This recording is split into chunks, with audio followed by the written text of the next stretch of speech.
چې په ځان پوهیږي چې زه د دې کار اهل نه یم، باید د خپل شخصي خواهش ته ترجیح ورنه کړي، هلته د مسلمانانو حقوق طلب نه کړي.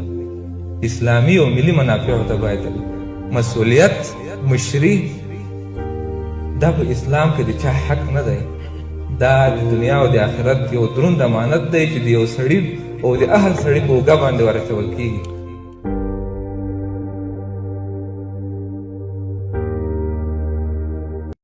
غرض مې دغه دی چې په دې ځای کې که زه وزیر داخله صاحب یم، امیر المؤمنین صاحب د موږ تاسو نن سبا پاچا د ملک دی، او رئیس الوزرا صاحب، دفاع وزیر صاحب، استخباراتو وزیر صاحب، والي صاحبان، هېڅوک د بل په حق کې تصرف نشي کولی.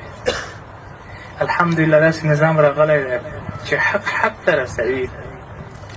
د دې نه لوی نعمت چې موږ تاسو د لنډه مرحله چې تېره شوه، 20 کلنۍ مرحله، ما په یادېږي.